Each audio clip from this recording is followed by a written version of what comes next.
What's up, guys? Welcome to the very first episode of the Sad Boy Corner podcast.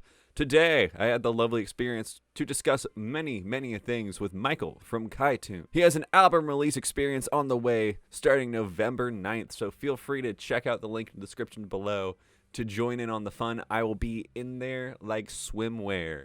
Some of the things we discussed was the barrier of entry for musicians just starting out to record themselves, his specific writing style, his struggle with mental health in a way, and just him as a person. He's an amazing person, and I think you guys will enjoy this podcast.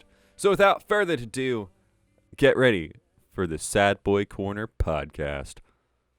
Man, people really don't talk about how good cheap mics can sound. I'm such an anti-elitist. Yeah, man. The mic I recorded almost all of my music on. It costs less than $100. So yeah, and you're able to do so much with it because it all comes down to post-processing with more than anything. Yeah, it totally does. Nobody wants to admit it because it's fun to buy. It's fun to buy stuff. People just like to buy toys and expensive microphones, and there's value in it. But yeah. It's like I've recorded guitar and vocals on like a $3,000 Neumann before, and then yes, there is more clear straight out of the mic, but after like doing that studio time, which was just like 2 hours for $100, I was like, I could have done this in my bedroom for free. Yeah, dude, you can make a $3,000 mic sound shitty so easily. It's I would argue 99%. As long as you're using a condenser, like 90, and that's probably an exaggeration, but like 98% boils down to post. Yeah. Speaking from besides, I get a ton of questions from people asking like, how do I start? That's why it pisses me off, the elitism, because it like scares people away. They think there's this barrier to entry when it's like, no, go to Guitar Center if you want. Spend $150 on everything you need, and you're good to go. So. And then just use, if you have to, Audacity, or even if you have a Mac, GarageBand to start. Don't worry about buying a software, or use the free things that are out there. Use the free trial of FL or Pro Tools first. Reaper, I've heard Reaper's really good. That's my go-to right there. I've been using Reaper for like 6 years. Yeah, there you go. I don't. Is that still free, or is it free? I thought it was free. So the way I did it for probably a solid like 3 years was, you have the evaluation trial, which you can constantly renew. I see. It's like WinRAR. Yeah, basically. And I think I went like 200 days, and I was like, all right, I need to buy this. So it's only $60 for like the small business version. So that's basically free. That's nothing. Pro Tools is perpetually $600. I know. You gotta keep buying it over and over again. My version is, I got this. I went to a music business audio engineer school, and for a class we needed Pro Tools. Got a crazy student discount, which made it $300, which 50% off right there, my man. Yeah, I mean, $300 is a lot for if you're starting objectively, but that is a huge discount on Pro Tools. However, I haven't been able to update it since 2015, so because you got to pay for the updates. Bananas. I didn't even know that about Pro Tools, but I guess that's one reason my studio costs always baffle me, because most studios are going to be using Pro Tools. Yeah. And a lot of other hardware that they've accumulated over time, but for sure. Hopefully you're paying mostly for the expertise of an engineer. That's how it should be, in my opinion. Not to rent exotic recording equipment. That just is it is a waste, in my opinion. Definitely, dude. It's like when I first started out, I had got this mic and a Scarlett Solo, and that cost me $200.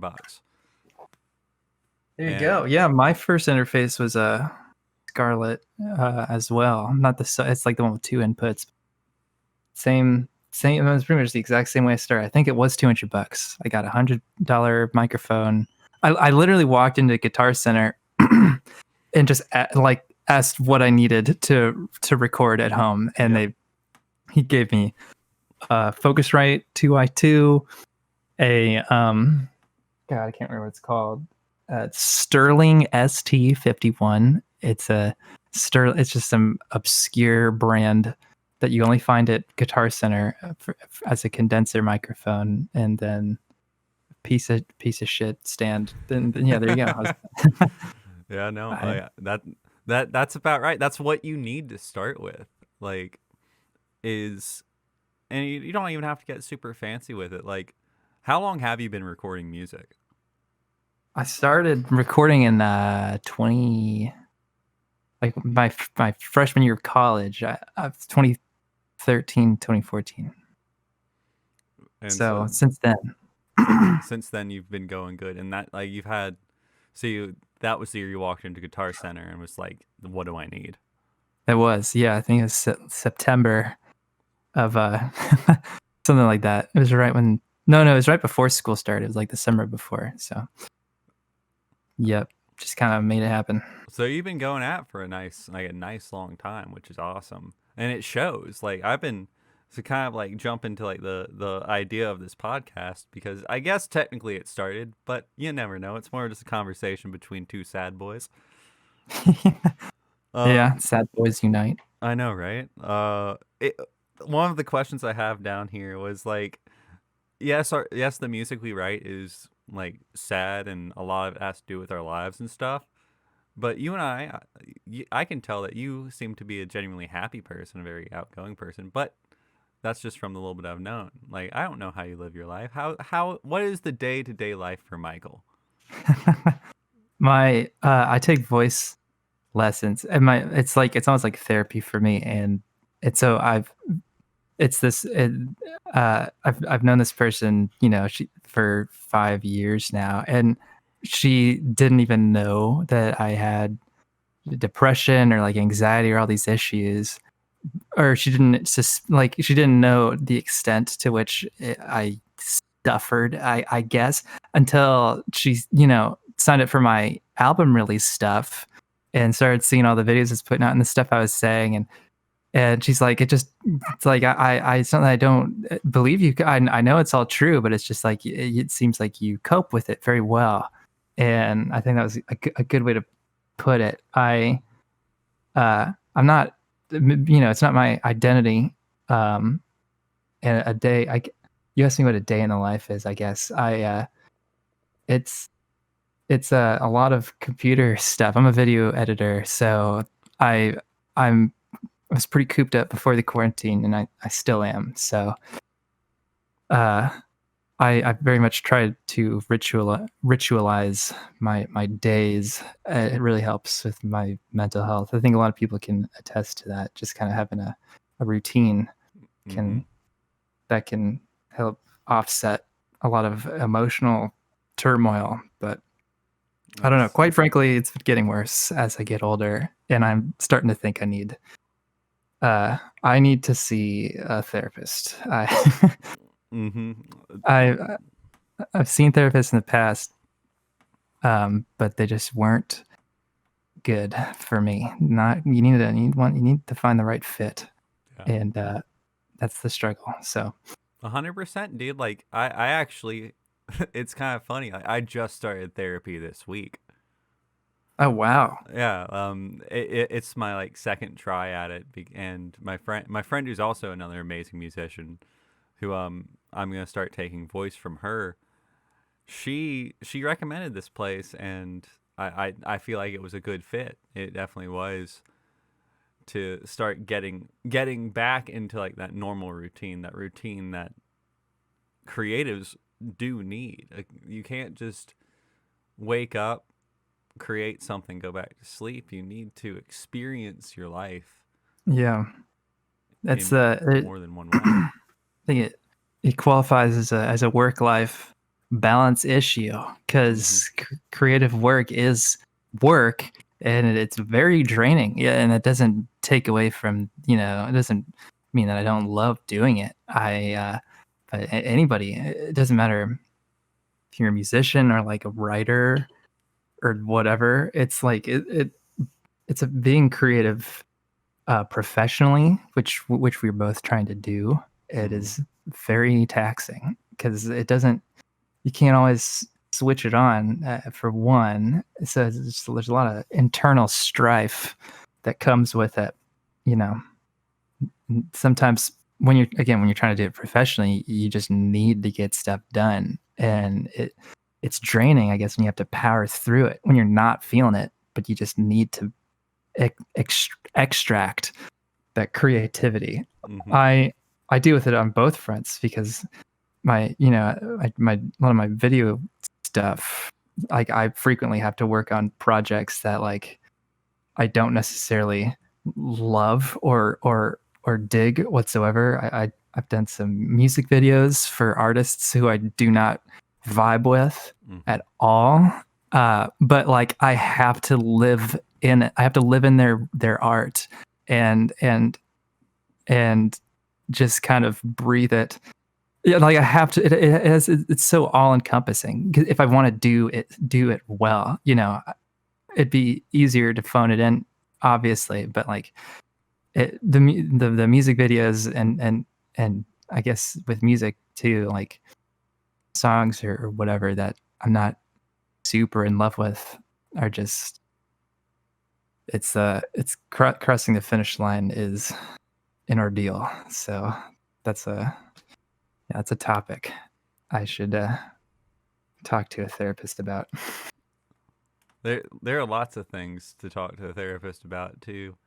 Like like this past Tuesday, it was kind of more of like just them getting to know me, and I felt like I got to know myself just in telling them, like just answering those questions, and I can strongly recommend it as someone who my freshman year of college, I did not finish college personally. I didn't make it through my second semester due to other reasons, which are mental health reasons. I left, started working, and then just kind of worked for years just to especially like when you're able to take yourself out of creative work and put yourself into physically demanding work, it's mind numbing, and it's nice. So I did that for 3 years, and then about 2 years ago, it's like I've been making music for 10 years. It's time to kind of sit down and really do what I love doing, and taking my experiences like that and sharing them with other people has been like, it's been powerful. And honestly, when I listen to your music, like it touches me in a very similar way that I genuinely like when. Like let me just say this. When I saw your album release like ad thing on Facebook, I was like, I love this guy. Like is that how you discovered me? That's 100% how I discovered you. Like, oh wow. Like you basically, all right, so it's like, even though like mentioning this, no one else except for like a handful of people would understand it, but you found an automatic buddy immediately with me. Hell yeah. And it's like, because I can't wait. Like I'm like B.E.N.S, dude. I'm so thrilled. So many people are getting B.E.N.S, like they get it, and that's so great to see. Because I honestly wasn't sure if it would come through. B.E.N.S is the crux of the whole operation. It's brilliant.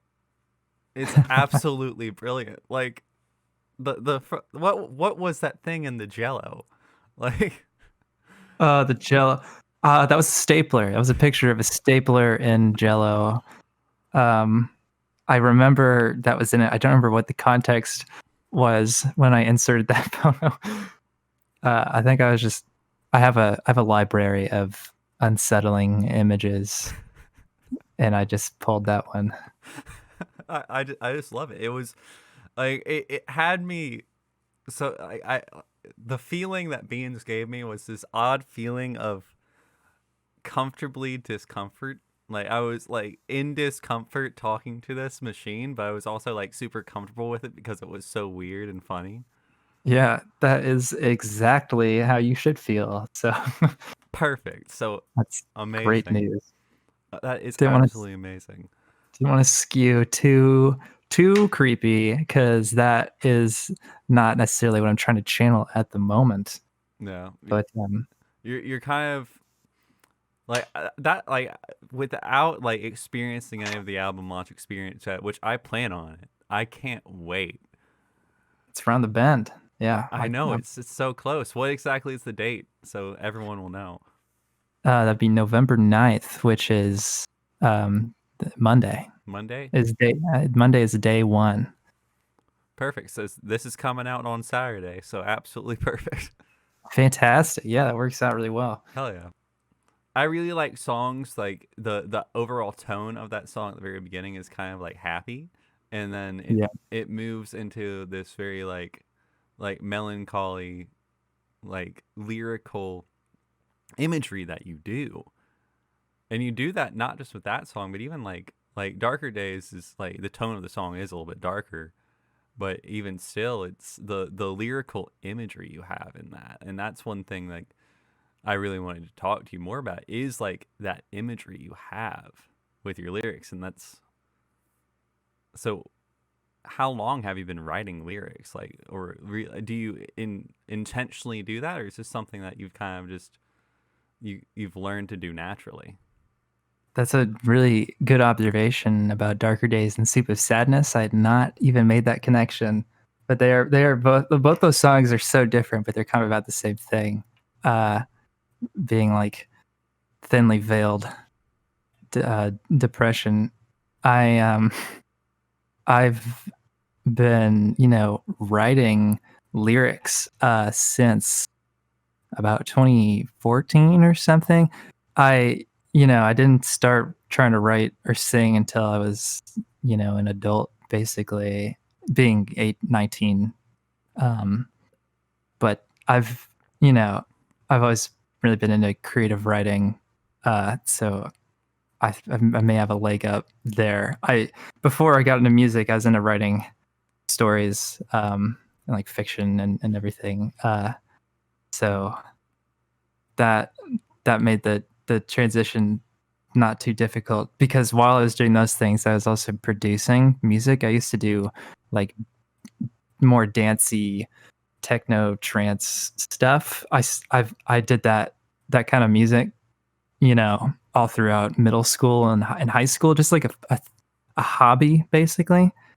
And when I went to college and felt like I needed to like make something of my, life and creative energy, I decided the path forward would be to expand on that. You know, I like to make music and I like to write.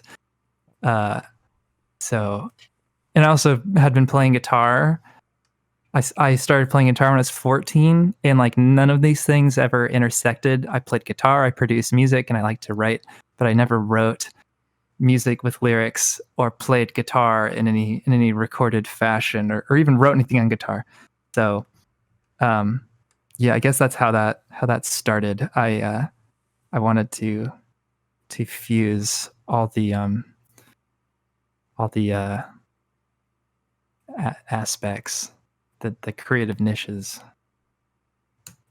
That makes sense. Yeah, it makes sense to me. It definitely it's kind of like you cultivate all these different skills just in separate fields like throughout your life, where it's like you had this guitar playing skill, then you had this production skill, and then you had this writing skill that all culminated like to who you are now.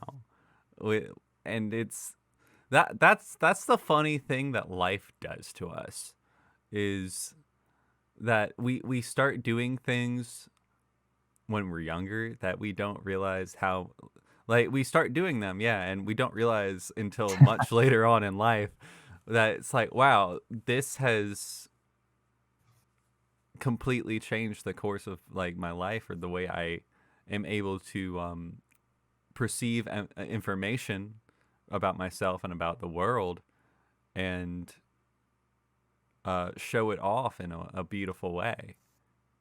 Yeah, dude, it's crazy. I remember the day I became like it even occurred to me that I could make music. I remember the day. I remember it all so clearly. It's like it's in one of my old bios, but I was 12 years old and I found I was playing some dumb flash game. I think it's like I think it was Type Revolution or something. It's just like a Dance Revolution thing where you type words, and it had a Tetris remix in it, a remix of the Tetris theme. And I heard that, and it just it just my neurons were firing. It just something in me snapped, and then I just was instantly obsessed with it and wanted to make stuff like that. And then that's how I came across ultimately FL Studio, which I still use today to make music. So it was I don't know, I'm sure it would have wound wound up into making music one way or another, but in this timeline, that's how it happened. I heard a Tetris remix, and that inspired me, changed my life.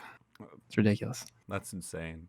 Just a little Tetris remix to a 12-year-old kid, and like It's a good one. It's called Tetris on Speed. It's by House Nasta. You can still listen to it. It's still on Newgrounds. hell yeah. It's dope. I'll have to link it in the description in the show notes. 100%. Oh yeah. That's insane. Like for me, music had always been like an integral part of my life. Like my older sister was into singing and performing, and actually later on went to school for theater, and then moving to New York. That kind of inspired me to move into like want to do more music. Like I did band in like elementary school and junior high, and then I switched to choir. And then in 8th grade, when I was 14 years old, I picked up guitar for the first time too. And that's the time. that it Got really hormones. is. You're like, all right, it's like two reasons to pick up a guitar when you're a 14-year-old boy. One, you can get girls with it. Of course, it is very attractive. And then Have two, yeah, like it. I actually like did not have that reasoning, but later on, as I brought my guitar to like school and stuff, I was like, oh, dude. I didn't either, and to this day, I don't think it has. I don't think I've scored anything with it in that department. But I've never tried to leverage it that way. I was very private about it in a weird way. But which I can understand that too. Like I think I was basically writing songs from the start of that. Like I had a YouTube channel when I was 15 that I would post really, really shitty guitar covers on, really shitty original songs on. And I always had this need to like perform my stuff or show it to the world. And yeah, life will get in the way of that sometimes, but it's like, even though it's like, I've always had this need to make stuff and share it with the world for some odd reason. Is that the second reason for picking up a guitar? Yeah, that you're gonna say? I think it was for me was like, this is something that even though I suck at it now, it's imagine I might have thought that I can think of that now that I'm older. So I imagine how it'll be in 10 years. Yeah. And it was more of like, let me write about the way I feel and have a way to like express my emotions in a better way, because I grew up in the South, or I still live in the South, but I was raised in the South with very like strong Christian values, where it's like boys and men don't talk about their emotions a whole lot. Yeah. So for me, it was a way for me to express my emotions more, and that was very powerful. It's a tool. It is a coping mechanism. It's a more discreet way to express your emotions. Instrumental music. And I'm speaking from my perspective because I didn't I didn't try to start singing when I picked up guitar. Was learning like, guitar solos and Andy McKee acoustic, melodic stuff. Because I'm a very reserved person. You know, really like that's how I've been most of my life. And it's harder to, when you write a piece of instrumental music, it lends itself to more broader interpretations. It's less revealing, but it's still very cathartic emotionally. So for like, if you're reserved or insecure or whatever, it's a way to let that out, I guess. I don't know. Oh, 100%. Like, I've done some instrumental synth stuff in the past, and the what you can do with just synthesizers and virtual instruments is insane. To create this level of a soundscape that tells a story in itself how sound is its own medium to tell a story and convey emotions, and I love that. Like it doesn't have to just be with words that are sung. It can be done like what you said with on almost a more subtle way. Yeah, it's extremely human, perhaps uniquely human. I mean, understand how we understand what music is fundamentally, but certain chords, and a lot of it is, cultural, and there's cultural bias, but like, a minor chord versus a major chord, they elicit different feelings, and I'd be interested to read up on the psychology and science behind that. I don't know how well we understand that.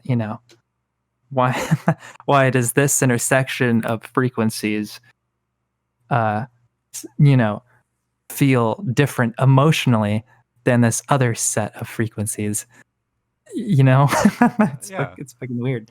it's kind of like, well, it's almost more like of an extreme example of like the frequencies and stuff. Like for people who are mostly deaf, where they can still feel and hear lower frequencies, how there is music that people have made that it's for deaf people. It's for people who can feel those lower frequencies, but Oh wow. because their feelings are more heightened because they are losing they're partially lost a sense, or they have completely lost a sense. The frequencies and vibrations of like lower instruments, they can still feel and experience. So to think that music is not like like you get into a car with nice bass or nice like audio, and you feel the song through the car.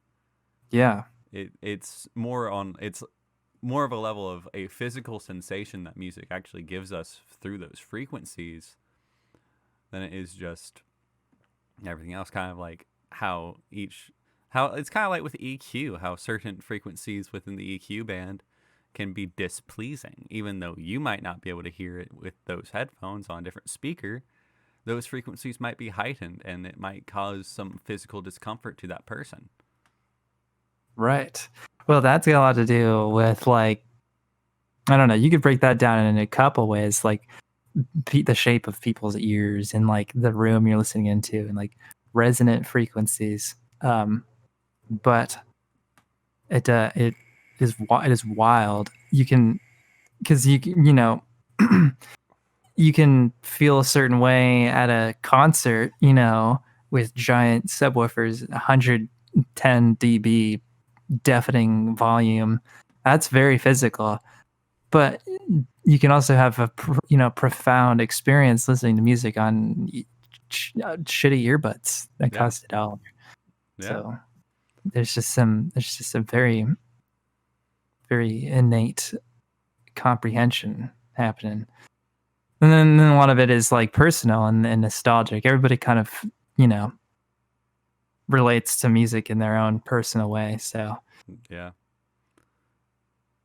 I think it kind of brings up the idea of fidelity too, where it's like you have high fidelity music and low fidelity music, where that even like not on a production standpoint, but with those like headphones and speakers and stuff, is that the music that you make, I enjoy it much better on better sounding, better quality headphones, because I get to hear more of those nuances to it. And I think yeah, I that appreciate that. like that comes down like back into darker days, like the production with the like where it's got the layering with the different vocal effects. That is such an amazing shift in tone to kind of like what I meant. Like the song is obviously darker days, where the song, it has a dark tone to it, and Yeah.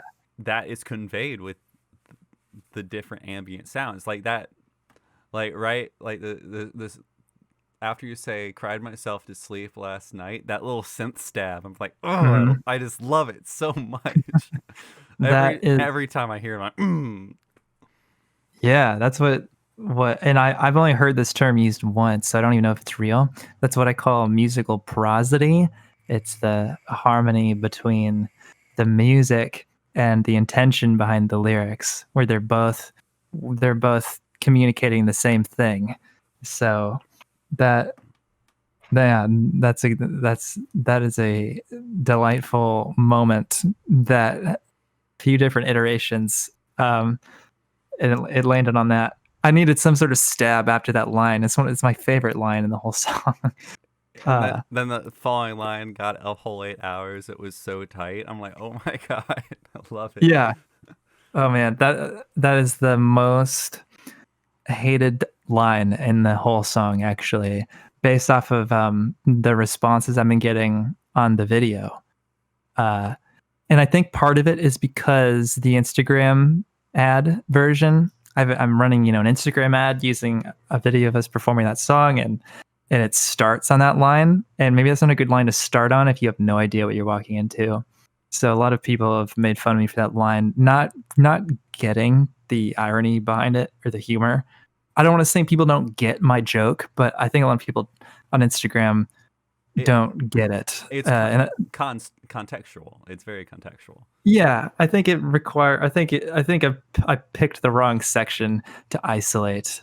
Um, it is my favorite line. I think it's like it's both very real to me, and the way that it's delivered, it just epitomizes the whole song and the pleasure that I get out of it. It's like, but also it's kind of empowering, you know, to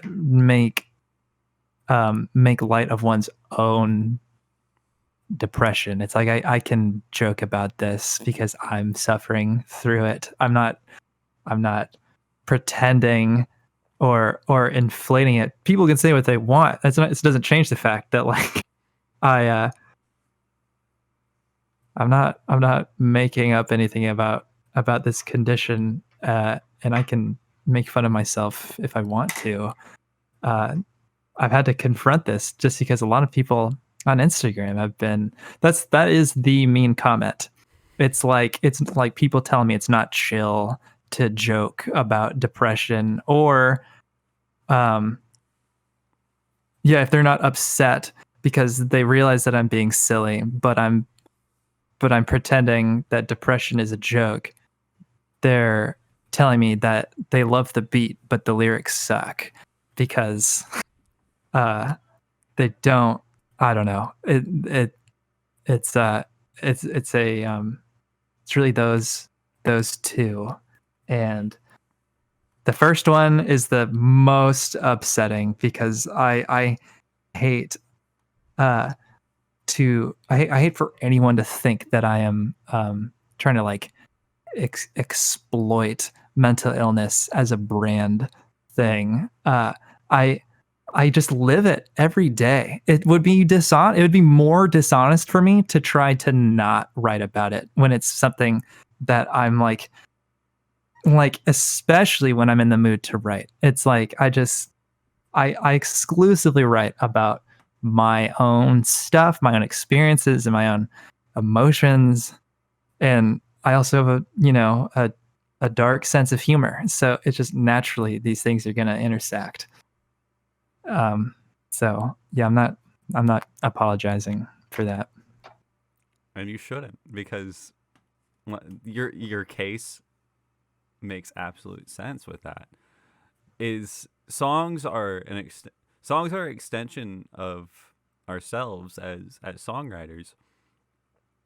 Yeah, yes, you have like commercial songwriting where it's more of like, all right, let's like understanding the psychology of how a song works and making like getting that, like working with a team and making that song absolutely perfect for like a broad audience that's going to enjoy it.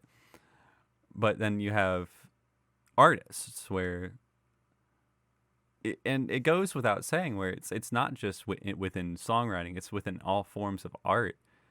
It's you take what you've experienced, your day-to-day life, and you transform it using the tools you have into something that more people can understand. And that can be in like in a humorous way. It's like shit, like that song I sent you, it the way it's very like it's super upbeat, very happy, and almost like kind of like people have told me like they find the song kind of funny. I'm like, cool, because and then you listen to lyrics where it's like the thought of you is like a noose around my brain. It's Yeah, like it's very dark. Those dark implications. yeah, it and that like that's what I go with is like taking these songs that are very like making them on the side of like let's see, because it's almost like the two sides of the same coin, like in my life where it's like you have this smiling face where it's like I'm getting by, I'm doing my job, working my multiple jobs that I do, and making music and hanging out with friends and telling the worst jokes that will offend anyone. And then the side of when I'm alone, and that's the thing. It's bringing some form of contrarianism into your art is like that's Yeah. what I do.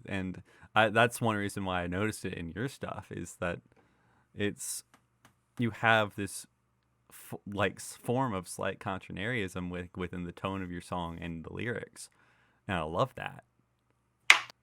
Yeah, I mean, if I were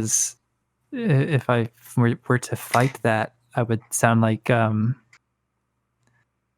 what's his name? I'm thinking of God, hang on. Noah Gunderson. Do you know Noah Gunderson? He's from my city. Oh wow, that's yeah. Where you from? I'm from Spartanburg, South Carolina. That sounds so obscure to me. I know, he, right? I was gonna say just as a sad song master, um, you know, I would sound more like Noah Gunderson, I guess, if I was more straightforward. But I don't want to be that way. That's not me either. And I think it's just the you know the irony, I guess, the like contradiction is something that most people can can relate to, you know, most functioning people, because you know, millions and millions of us have depression of various crippling degrees, but you still got to live your life, which means you got to pretend to be okay all the time. Mhm. So it's just, as a songwriter, I guess, when I want to take pleasure in creating something, but I just don't want to write an endless stream of slow, sad songs. It's just, you're gonna blend those tones. I don't know. And your influences too, and your background. Yeah, of course. That's a big part of it. I musically, you know, my love of music predates my depression, and my biggest influence is Owl City. Uh, and I'm honestly like Adam Young of Owl City.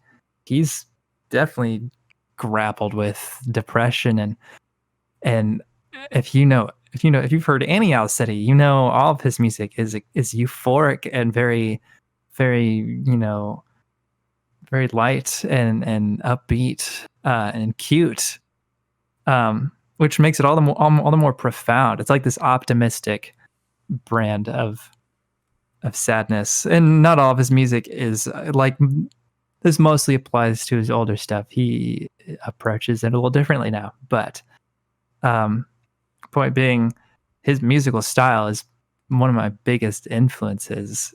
So naturally, without even trying to, I'm just kind of gonna do that. I'm gonna sound like that a bit. You know, sad sounding pop music is very, very niche and subtle, I guess, by definition. Yeah, and it is so subtle that, but it's because it's needed. It's like, because you have like like Juice World, amazing lyrics, amazing music, but when you listen to all, like, if you listen to almost all the songs, they're almost all the same. Personally, like You know, I love Juice World. Don't get me wrong, love all, like, almost all his music, but it's all pretty much like the same. It's still like same topics, same everything else, but not really formulated in more of a crafty way. hmm, I I don't know much of Juice World, so I can't I can't testify. But I know you're talking about. I know a lot of artists like that kind of one tone, which, you know, if you've captured your essence, then you know, keep doing that thing. Yeah. But I feel like a lot of it just depends on why you're doing it. Not to insinuate that I'm more complicated, but I feel a lot of different ways and want to experiment with a lot of different types of music. Mm-hmm. I really want to. So I'm just not going to do that. If I, was trying to appease a record label or something, then I would have a different approach. But I do it for me, So, and like, if I didn't get that pleasure out of it, I would stop doing it. I'm not doing it to, you know, you know what I'm talking about. I know exactly what you're talking about. Like, like writing a song or writing any kind of form of music is, if you don't do it for yourself, what is the point?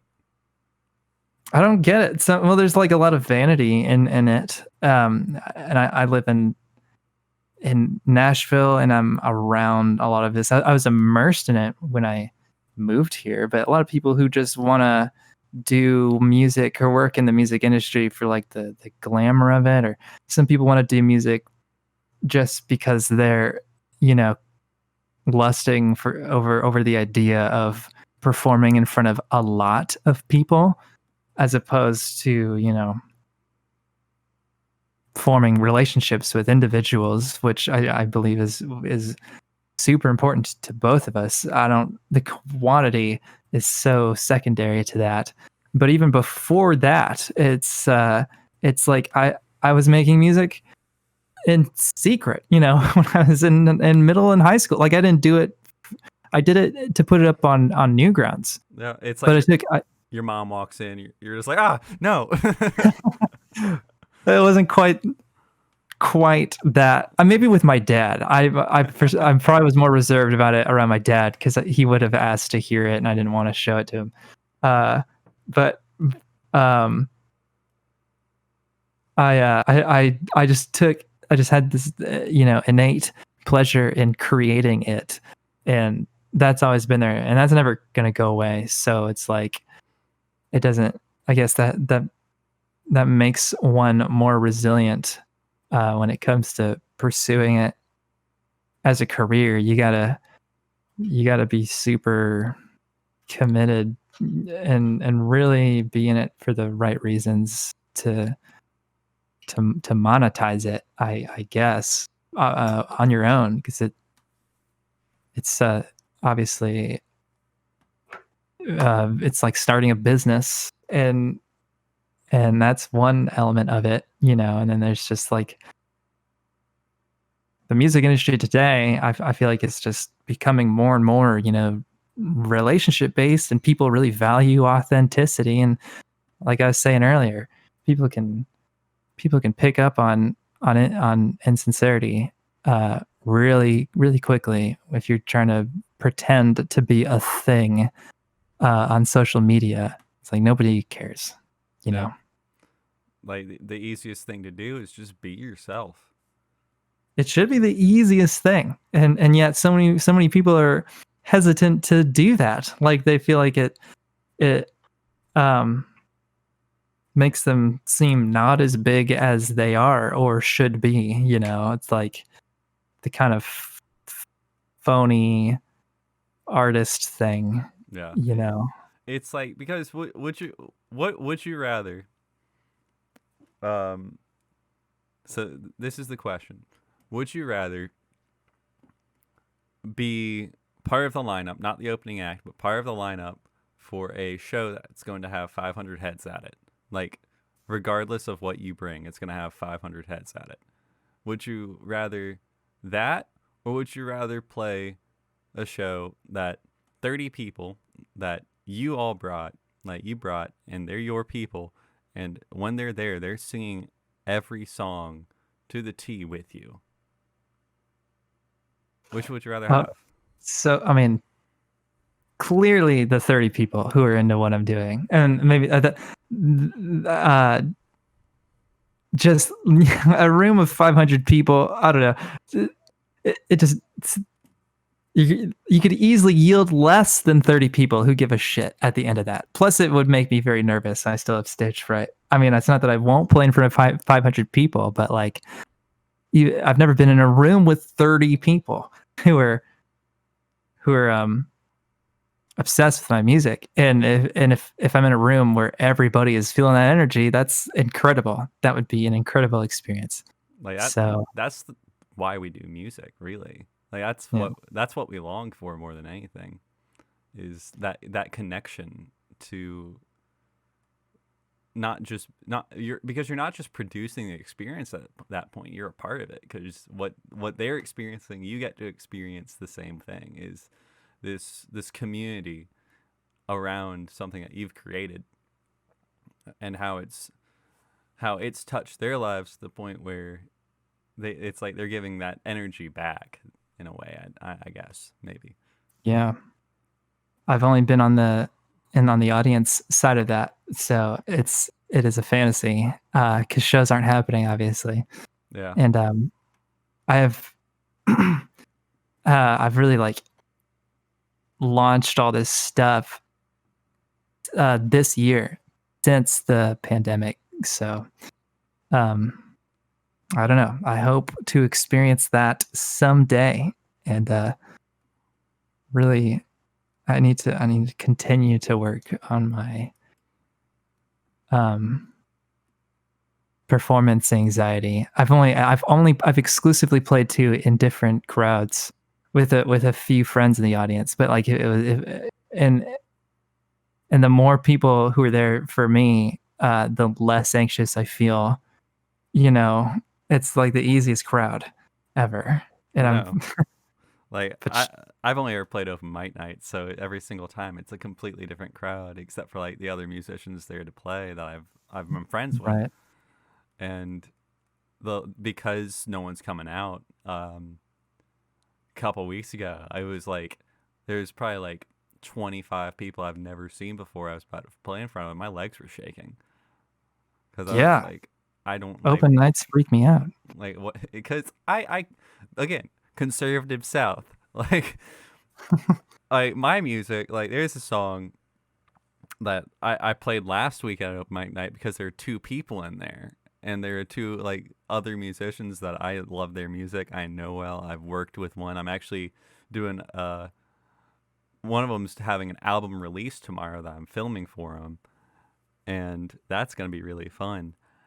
But I got to play songs that I haven't touched in over a year because it's literally like the chorus is like "F this place, let's run away." Like it's like "Follow me out of this effing town." It's just like it's ridiculous, and like as like the music's my local music scene has become a little bit more comfortable and a little bit more a little more liberal and stuff.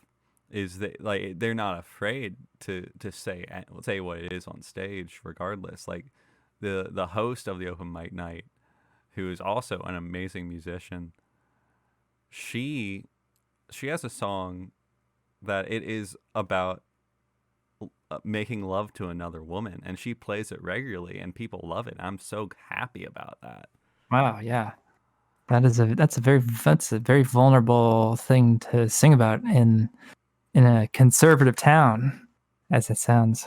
Yeah, I'm. Damn, yeah, The music scene is definitely like I feel like I've been very blessed with a very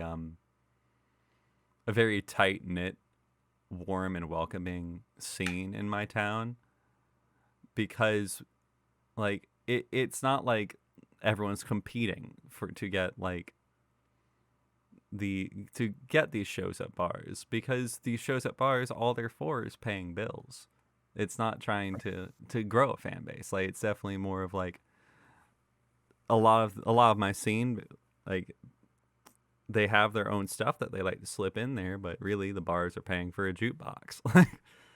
yeah. It's like a trade, you know. It's just um, that's being a musician, you know, versus being an artist. Yeah. Not, I don't say that to dismiss or anything. The you know like that kind of that line of work, but it is kind of its own thing.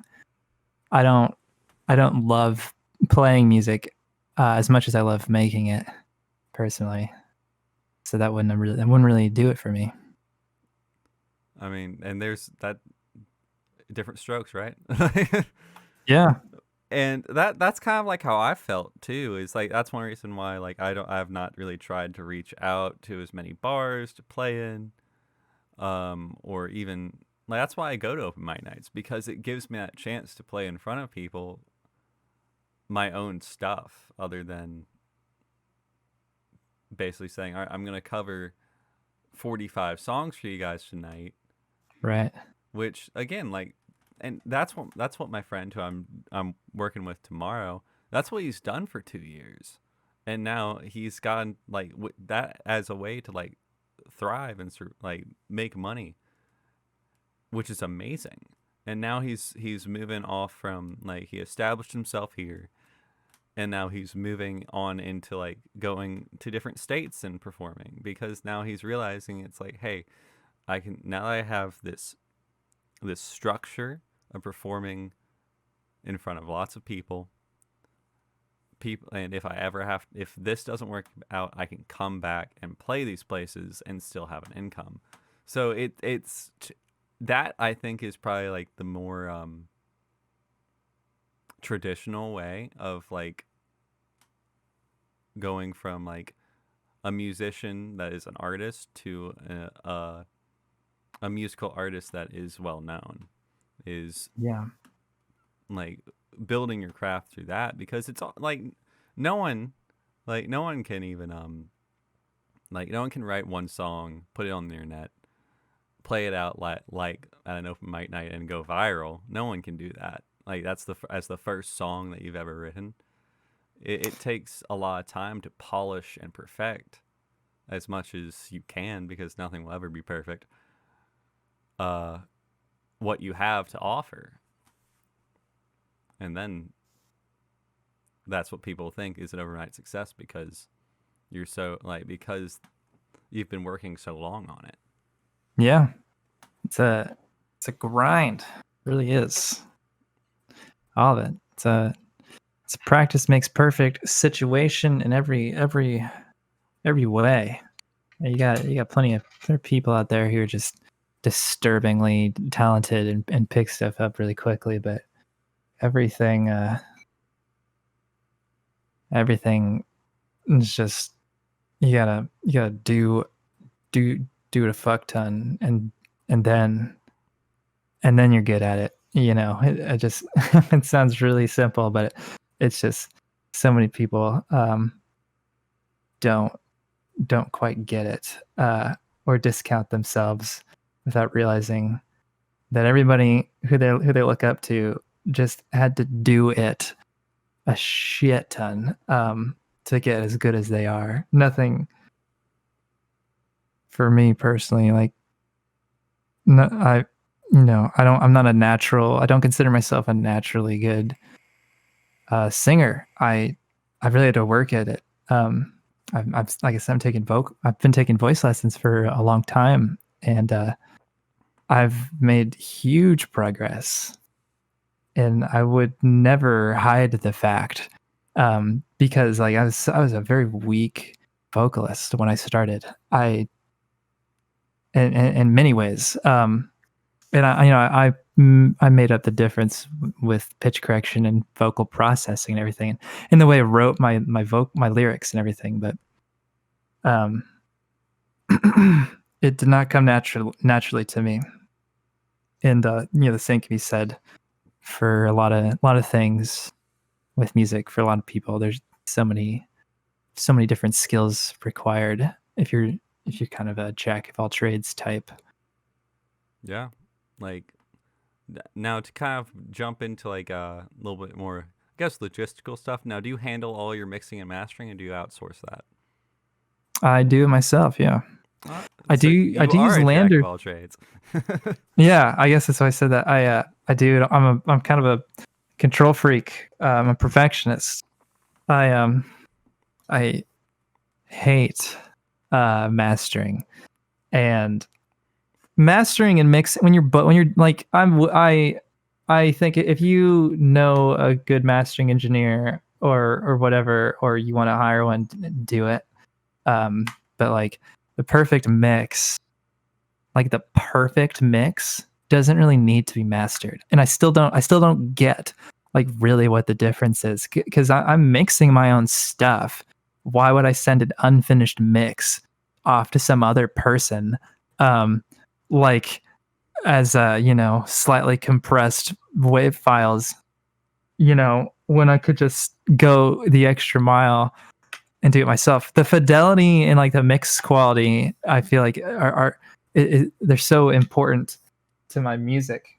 They're so central to the style of music that I have to do it myself. But I did start using Lander for the final step. If you don't know what Lander is, it's like a mastering service. It's basically a very intelligent multi-band compressor is all it is. And if you feed it a great mix at minus 6 dB that peaks or averages in minus 6 dB, then it'll bring it up to nominal levels and hide the compression really well. So it's just another tool.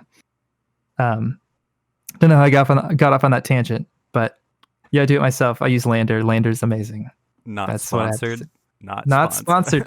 I was a Lander skeptic for so long, but just with my own stuff and as a hardcore, mix master person, like if you use it the right way and give it the right mix, like it can do a better job at mastering than I can. So that's when I decided that it was the real deal, because like I've spent countless hours trying to perfect mastering, trying to get my mixes as loud and clear as possible, and like me putting forth my best effort still wasn't, like, Lander was still a little bit better sounding to me. So I vouch for it personally. Not saying it's better than a seasoned mastering engineer, but when it comes down to it, if you're for being practical about it, it's pretty good. Yeah, it's $10.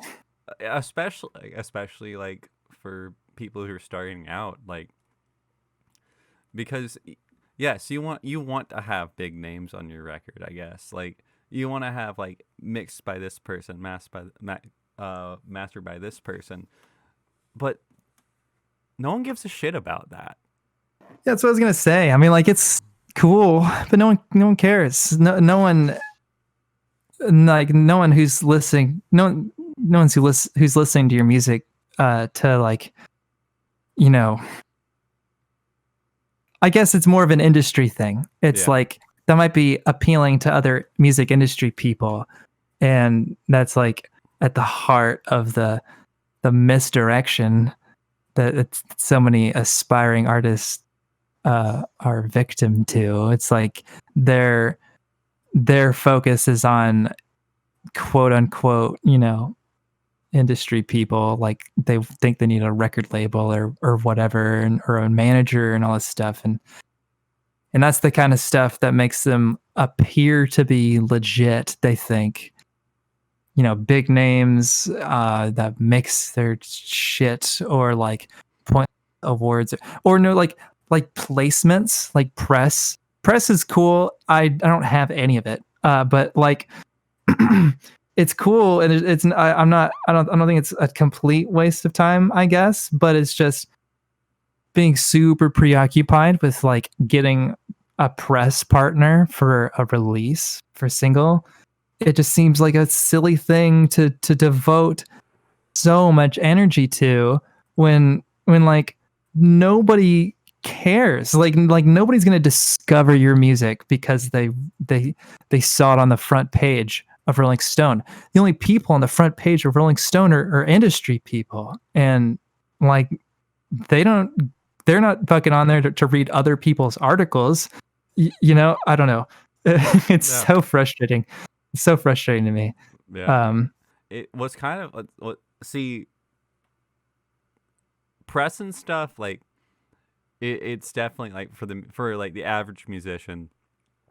Like if someone's trying to get written about on like Billboard, or like with the Rolling Stones, they're trying to get in the Rolling Stones magazine. It's like, don't make that like a have to, or don't make that a goal. Make that a side effect. Yeah, because of what you're make them doing. come to you. Yeah, it's like leverage the way I see people get on there is by leveraging connections, and pulling strings. And like, good for you for being able to do that. But what now? Who gives? Yeah. Like, you're not blowing up because you're on Rolling Stone. You've enhanced the illusion of blowing up. And to what gain? Like, to what avail have you done that? Maybe, I don't know. I see it all the time. It blows my mind. Like, when was the last time you bought a magazine? When was the last time you went on Rolling Stone's website? I've literally never gone on Rolling Stone and just randomly clicked an article and read it. I'm only linked to Rolling Stone from people on Facebook posting about themselves, or a few music videos I've done. They've been premiered on Rolling Stone because they're new songs, and it's like their manager reaches out to their contact there and just arranges it.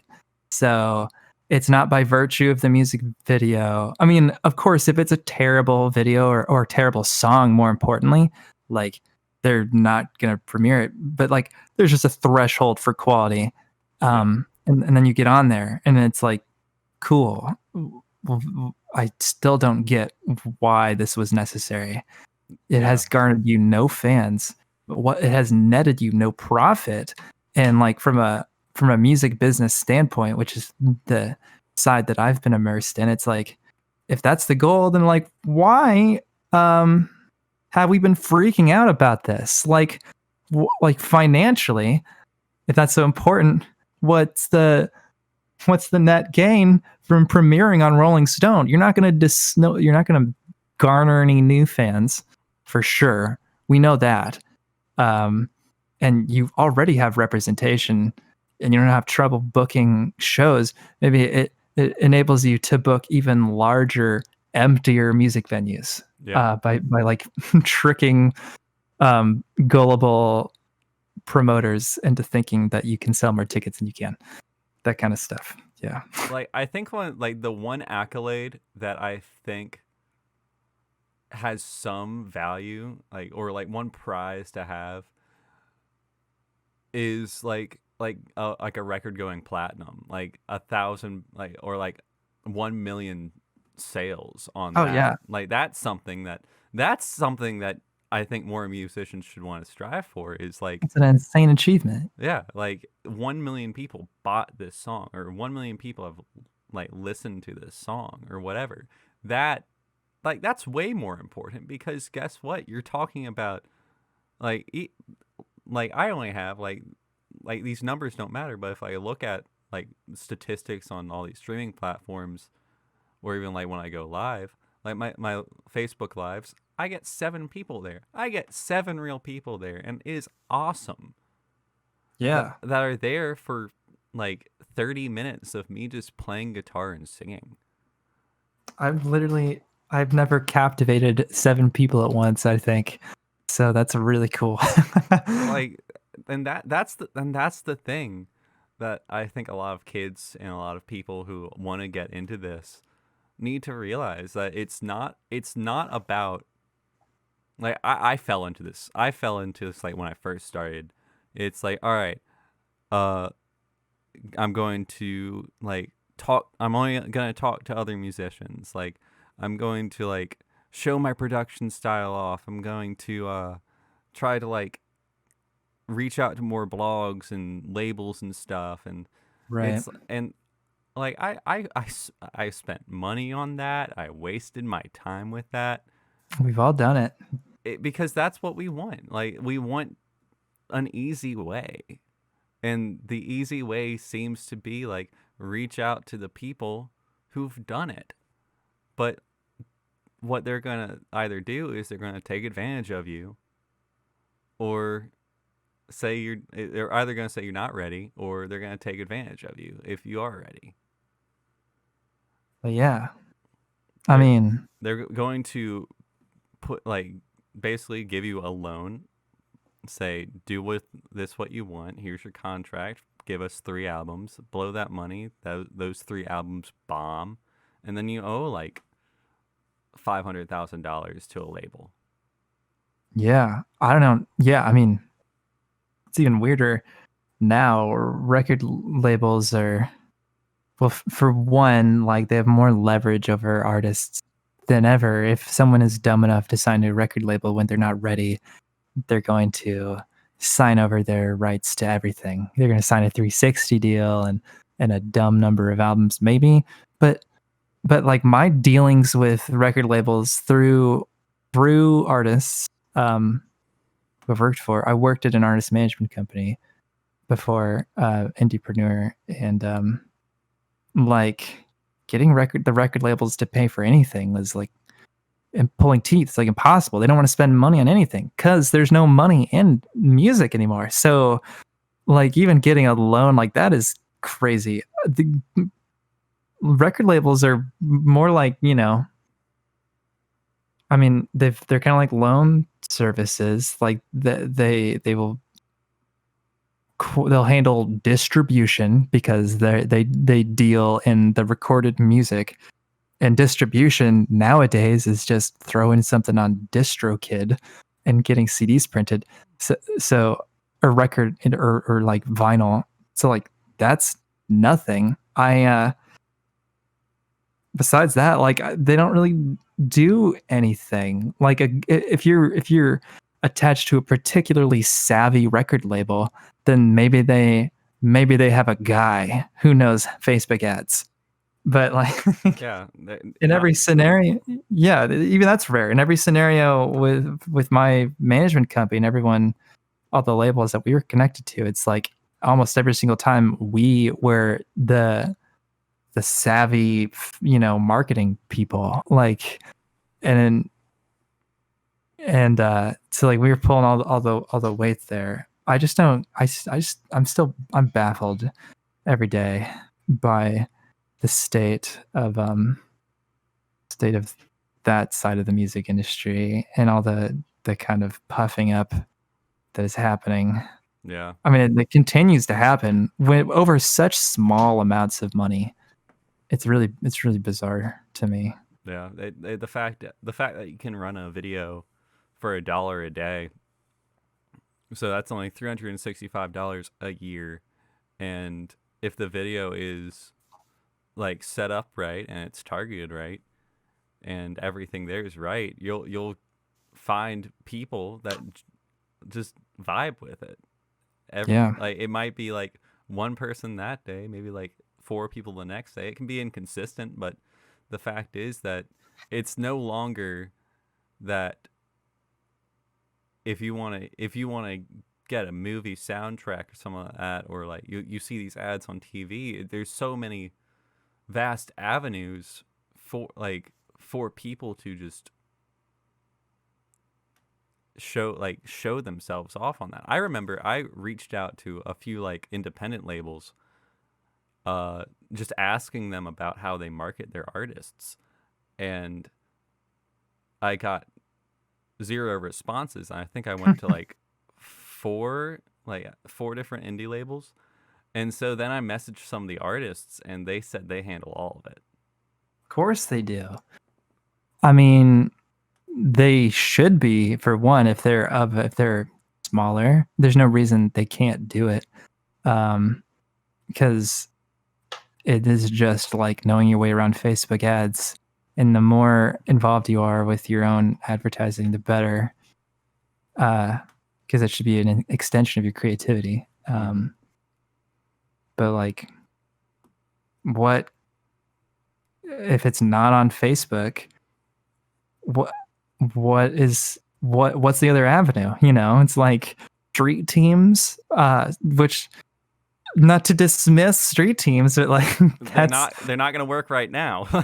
Yeah, they're not doing anything right now, and even before, like that's not much. There's not, like, TV isn't a thing. There's like running radio campaigns, which people are still doing, but that's not nearly the game changer kind of campaign it used to be. Not in like any genre other than country, like bro country. Yeah. So like that's huge in that genre, but like in rock and pop music, it's like I haven't listened to the radio in 5 years. Maybe I'm an extreme anomaly, but no, you're not. To be honest, I'm the anomaly because I listen to the radio. Like, freak, what are you doing?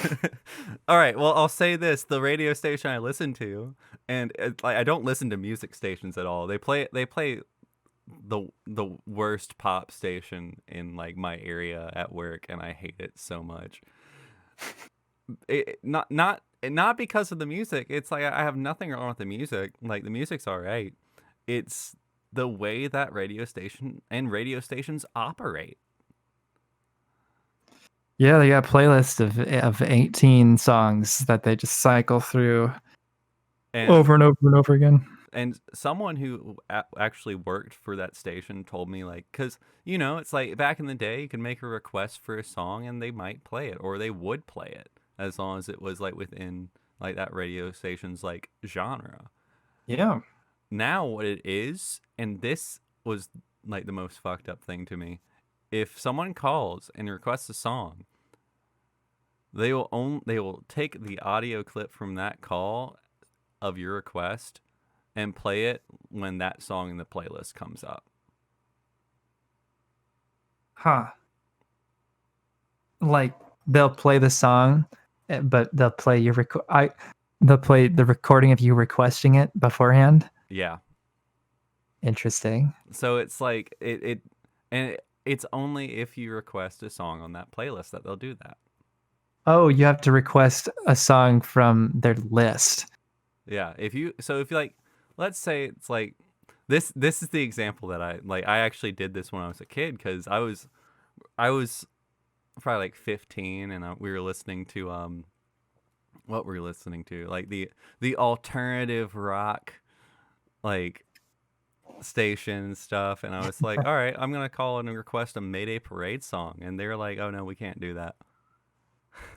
No, we don't want to pay for the license for Yeah. that. Not gonna happen. Yeah. Here's some alt J. Or it's like no, it's like, when I say alt rock, I mean like the stuff, like it's now, like I worked at a place, I worked in a vape shop for 3 years, and it was that station like all the time, so it was same 18 songs every fucking day. Mm-hmm. And it's when I say like alternative rock, it's not even like, it's like not classic rock, but it's like that's where they'll play like Disturbed and Linkin Park, and Oh yeah, like that's so alternative. Like it's like, or like occasionally some A Day to Remember. It's like, oh my goodness, I hate this. But the radio station I listen to now, like I don't like, and the music that's on there is actually like, either it's classical music. I listen to NPR on a daily basis. yeah. I mean, the rare occasions when I have to listen to the radio, it is NPR. So I feel that. And Good. I've discovered like there's a show on NPR that the whole idea is for these very unique musical artists from all over the world show it off. Echoes is like it's what radio was and radio should be still, where it's, you're listening to a plethora of different music that is basically these independent artists, some that are either working with independent labels or alone, have this platform, even though it's at like a weird time. But the thing is, the people who are gonna like that music are gonna be up at that weird time. It's weird. It for me, that's a goal for me, is to get like, I won't say my music would fit on Echoes, but I'd say yours would. Yours would definitely fit pretty well on that. Like, it's got that very like, what's the word? Like, you have like a somewhat ethereal sound to some of your music I really like, and Ethereal. It almost like, it's almost, some of your music's kind of dreamy, and I think it's just like the synthness of it that gives that to me, is like that dreaminess. I don't know why. Like, I guess because the songs are reflecting of a headspace, I guess. So I don't know. I might just be bullshitting now, but it's like that's kind of like how I've interpreted, like it's almost like when I listen to your music, it's like this is kind of like what is going on in his head at this time when he's saying these lyrics. Like, that's the music, like the sounds of your head, like the internal like brain rhythms and stuff, I guess. I don't know. Well, I guess that's what music is. Like, when you do fit it with lyrics, it's your internal brain rhythms.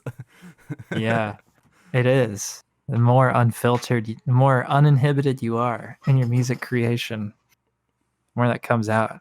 It's like when you're drunk, you're more honest, Yeah. whether you need to be or not. Like, I've put like I'll randomly record myself drunk to kind of just talk, like kind of listen to it back, see about what like profound shit I say. And there've been a few times where I've like, that's actually kind of profound, like, or like something that's really fucking stupid. I'm like, I'm putting that in a song. Like, just Oh like man, yeah. I'll clip it out, run it through some EQ or something, and just toss in the middle of a song. The right amount of alcohol can make an anxious person lucid. I know, Uh, it's I weird. yeah, it's what it's liberating. You can speak freely because these chemicals are subduing the anxiety. I don't Yeah, know. It doesn't work for me most of the time. It's a very delicate balance. And there's something to be said about an alcoholics in here somewhere, but um, yeah, I don't remember how I got on into that headspace. I don't drink while I make music. Not that I'm opposed to it, but just putting that out there. I've never done that. But I'm I like the ethereal description. yeah, To like, circle back. yeah, definitely. It's let me pull up a song real quick, and the one that I mean the most that with. Great, going straight to the spoofy. There we go. Oh, congratulations! You have two more monthly listeners than yesterday. Oh, all right. Let's go. um, Moving up. it was silently rocking. That's that like the music in the background for me it's very dreamy. Yeah. Like, This was my flagship song for a long time. it's It's a it's just so good. I'm gonna listen to the rest of that later. Thanks, dude. Yeah, that was like the first good song I think I ever made. It's one of the first ones I released. Yeah, very, very. I was in a very weird, bad headspace when I made that. That's all that song's about. And that I remember producing that track was a weird flurry of inspiration. Where it's all just coming at once, and that is the most uninhibited stuff. It's a lot of synth flourishes and whatnot. Um, they're just sparks of ideas, and I think it tracks with what you're saying as far as syncing up with my brain waves. I know, right? It's just like Yeah. that like the neuroscience, like going back into that, like imagine just like getting like an MRI or like some kind of scan of something uh of like an artist who is working on music, and how their brain, like what is actually going on in their brain, like what's activating in their brain during that time, or what kind of chemicals are being released. That's a cool science that will never be explored. It's too much equipment. Oh man, I'm sure with me it would mostly be stress probably. Uh Most of the time, with exceptions, when inspiration strikes. But inspiration's not going to strike if I'm wearing an EKG, it's like, or EEG, I forget which one. I think it's an or maybe Electroencephalograph or something. it's why is that such a Oh, funny name? I'm gonna look it up. Um, yeah, electroencephalography. Yeah, nope.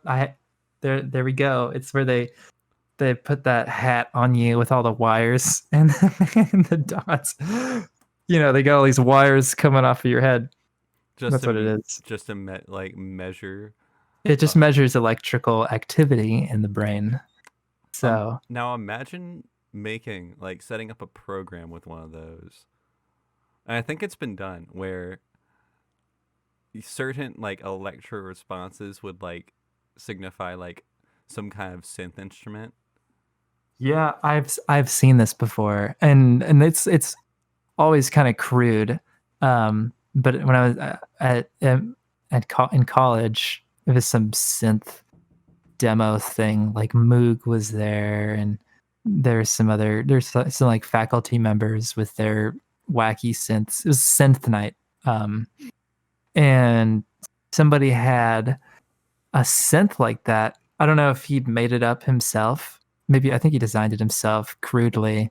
Yeah, and he would put on this big helmet, and the synth would, or in theory, it's supposed to, respond to his brain waves. I mean, it would have had to have been a crude electroencephalograph, but that's totally what that was. It sounds like exactly what you were describing. And it's very interesting. It's very abstract. I'm sure there's a more refined version of that today as Maybe. technology improves. It's like I'm making music with my mind. It's like, weren't you already doing that beforehand? I want an instrument that allows me to just imagine, I want to just manifest the music. The same, and it would sound just like my music today, but I could just manifest it from my imagination as opposed to doing the busy work, Yeah, the actual hard work of like, oh, it's like, oh, like I have like this instrument in my head, this like with this very specific timbre and like this the Right. sound, or like you have like a lot of the times like when I'm sitting down writing lyrics, like I'm thinking about how the whole song will sound, but Yeah.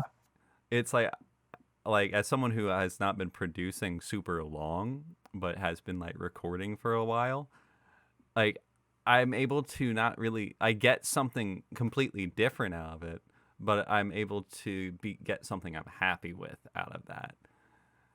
And I can take licks and melodies from my head, but the actual sound and timbre that's in my head, imagine if you could just like take the full song, rip it from your brain and just put it on a computer. It would Now take a that'd lot. be It would take all the art out of it, but it would just be like imagine the fucked up shit you'd pull out of your brain too. Just like Oh man, that's a fun thought. I'd love to do that. I love disturbing music and sounds.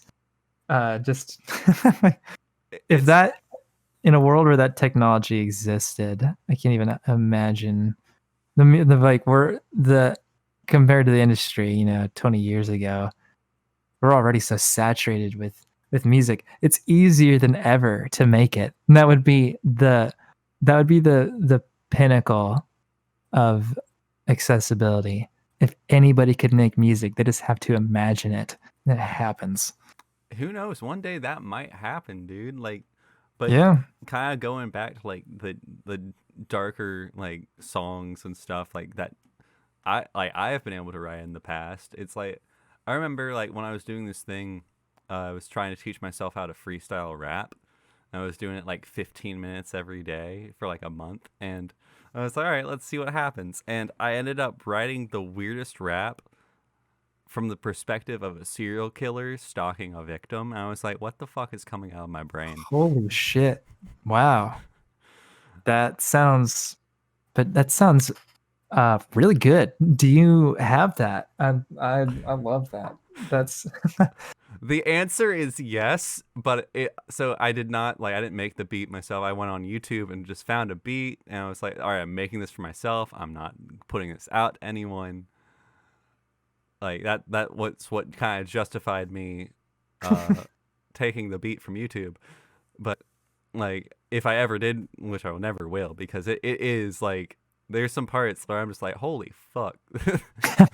Holy fuck. That's a really dark. But I will definitely send it to you. I still have it. But send it. it Yeah.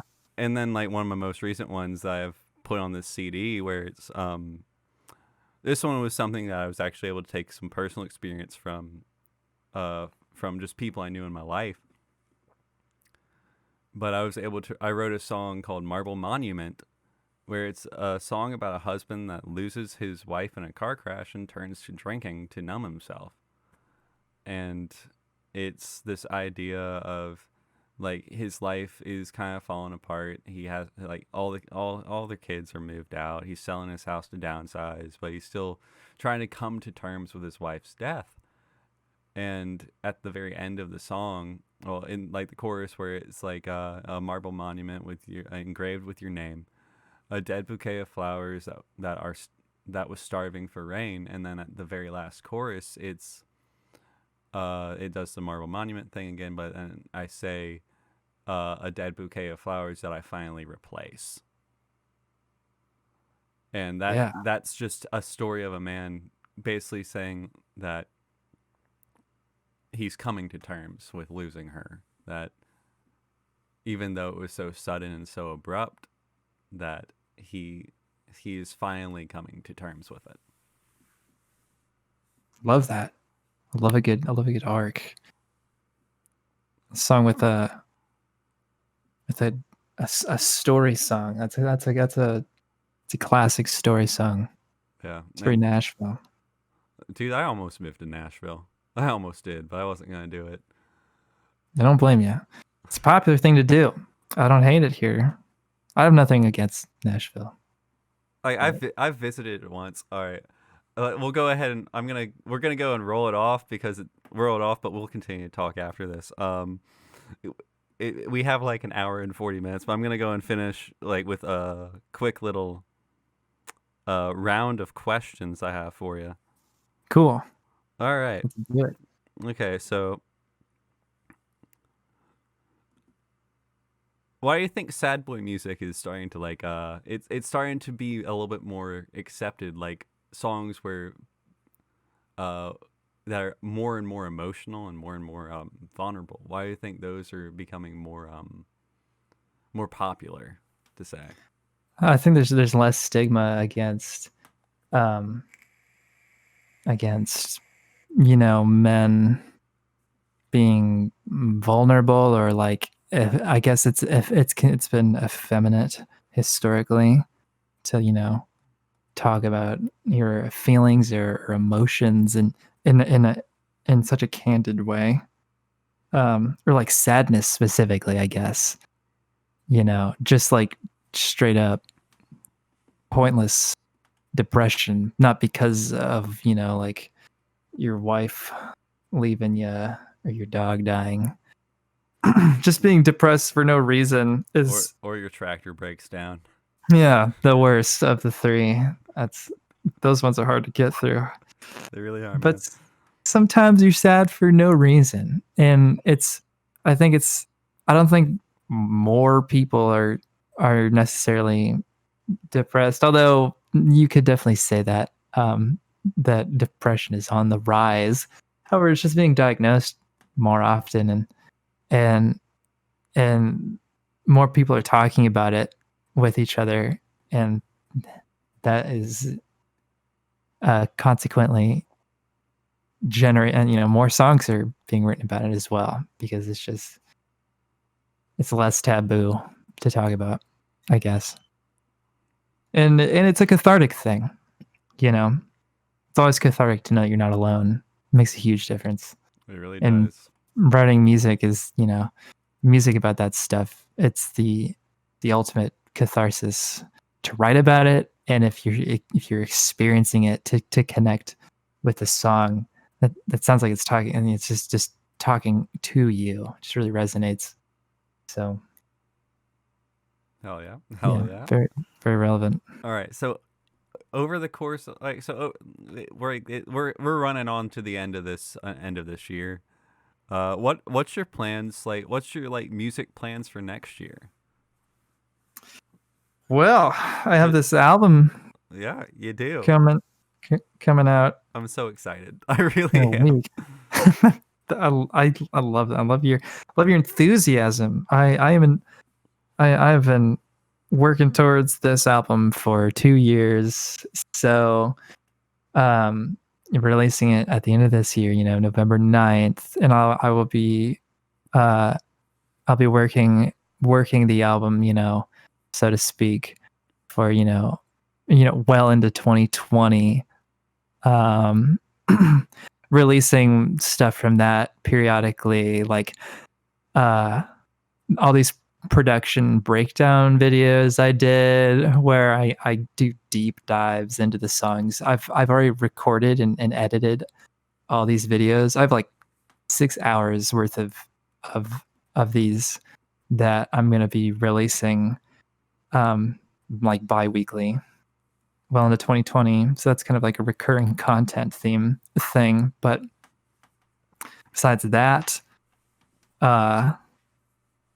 I'm just musically gonna start working on the next one. You know, I've already got songs that I know are gonna be on the next record. So I'm just kind of already thinking about that.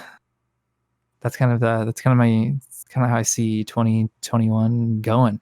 And if live music is appropriate to do again, you know, in a to some capacity, then I will do an album release show at that time, and that could be a year from now, or maybe next summer. You know, who knows? It's definitely taboo still here in Nashville, at least.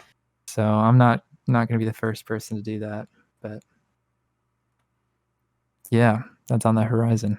All right, and the last question I have for you is, Michael, where can people find you and your music? Oh, you don't gotta. It ain't too hard. You just gotta pop in the word Kytoon, Kytoon, anywhere on the internet. I mean, Kytoon music. The word Kytoon alone is actually a portmanteau of the word kite and balloon. It is the name of an invention. It's like a weather device. But I'm on Spotify. I'm on everything. Facebook. The best place to be if you want to really be in the know is my email list. As you know, it's not just for show. That is really where it all goes down. I would direct you to my website for that, actually. Kytoonmusic.com. That's where the whole desktop experience will be. But Sure is. But definitely, I think the B.E.A.N.S experience is going to be way better. Yeah, I hard recommend B.E.A.N.S. Not that I'm phoning in the desktop version. I'm not. It's still by all accounts really compelling. But if you it would be a shame if more people don't talk to B.E.A.N.S, because he's just I'm not going to gender B.E.A.N.S, but B.E.A.N.S is really communicates the value of the pipe dream. Oh, I can't which wait, is man. the name of the album, Living the Pipe Dream. I can't wait. I can't wait for the experience. I can't wait to see what little goodies you have for all of us at the end of it too. I think that's, for me, that's probably the thing I'm looking forward to the most about your album launch is like all the little goodies I don't know about, which don't Oh spoil man, it. Don't spoil it. I yeah, want to know. I'm the last. I hate spoiling anything. And I've been careful not to, but the experience, the Pipe Dream Simulator, does get weirder. I guess I would put it. It gets weirder as it goes on. So like the last few days are actually my favorite. Not that those are my favorite. I'm not saying what my favorite songs are, but the longer it goes on, the more I don't even want to try and describe it too much because I don't want to oversell it or undersell it. But it goes places that you couldn't predict. I guess like there's no way anyone's gonna predict how it ends. So I just can't wait. I can't wait. So, uh, it's so close. Only like 5 days. 5 days. All right. yeah. I can wait.